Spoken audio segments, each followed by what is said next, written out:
We are growing it. Let's say in the next 2 years, we should be seeing now rolling out another line of the summit line.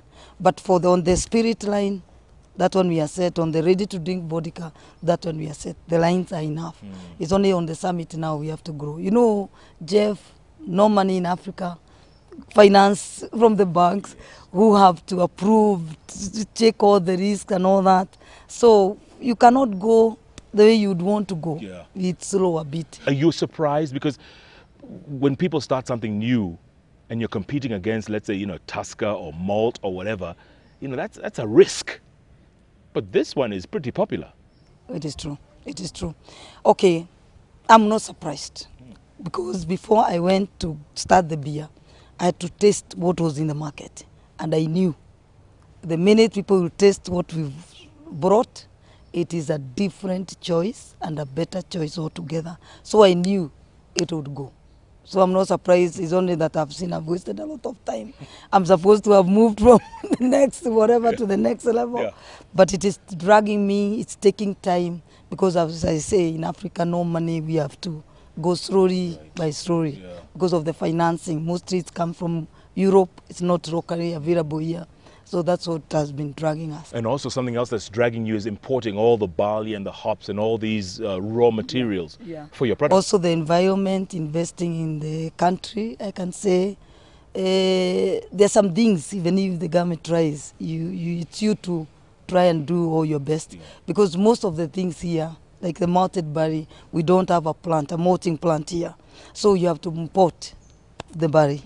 Before it comes, takes 3 months, 4 months to reach the whatever. The same thing the bottles. You don't have a machine, locally manufacturing plant here. You have also to import the bottles. So most of them, then they are ports, congestion and all that. So most of the things, it's not as fast as Europe as you'd expect. But we are trying and we are there. We have to make it. And you're not giving up. No. Speaking of Europe, was it difficult getting investors to invest in Kenya, for instance, in Africa? Because a lot of them are very skeptical. You know, very few would want to invest. Was it difficult getting funding? On us, Yes. the first, yes. They have to check all the risks and all that, and then approve and say yes. And it's not only Kenya approving, we're talking of Europe.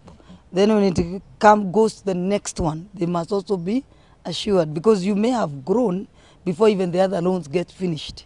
So again, for them to come and again analyze and all that, then it takes time. But we will be there. We'll be there, yeah. We are talking 48 years 49 years now, independence. Yes. But in business, we are still very far. But we'll be there. We'll be there, yeah.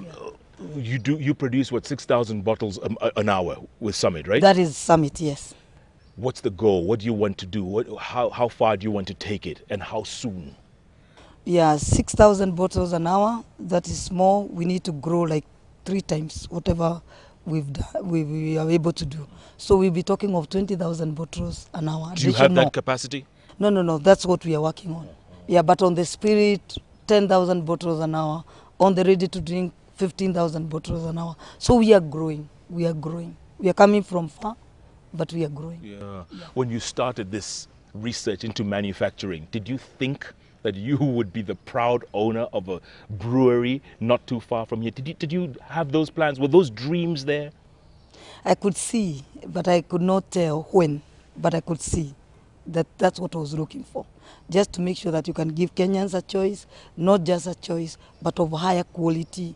The technology, whatever is in Europe, can you bring it here? We've done it. Our employees now, instead of them going to look for jobs in those international world, they can do them now. The technologies that we have here, the same. So we are training our people in the universities, but then they have, in some technology, they have to go and research, look for jobs outside. But now, I'm proud. Whether it's only a few, 200 employees, but at least I'm proud to see the technology they are able to handle or to deal with is the international standard. Yeah. Is it difficult maintaining those standards? No, because it's the latest technology. It's the latest technology, so even running them, it's smooth. it's smooth. But of course, you have to have the qualified people who you have to train them before you start the investment. Like now they have to be taken to Europe for 3 months. Then they are back. Again, they are trained another 3 months. Then now they start working, now with the online, whatever. Yeah. So they keep on communicating with the engineers there. But now they are fine. They are able now to run the machines smoothly. Tabitha, I want to talk more about that after the break. And what it's like taking on something like EABL, because it's a monster out there, It's been the monopoly, like you said, for decades. What's it like? Are they still coming after you? Are they still trying to stop your factory from going forward? And also, a woman in a man's world. There's not that many women I know who compete on such a level with men. What do people think of you now? Do they see you as a role model now, or do they say, my goodness, who is this person? First, let's take a break. Okay. She's only 48 years old, folks. Imagine that. CEO of the second largest brewery in the country. 6,000 bottles an hour will go up to like 20,000. And she's taking on the big ones, folks, the giants of the industry. If that's not something to celebrate about, I don't know what is, folks, but it's only fair we do, because she is one of our own. Don't even think of touching that remote control, because the bench is back in a moment.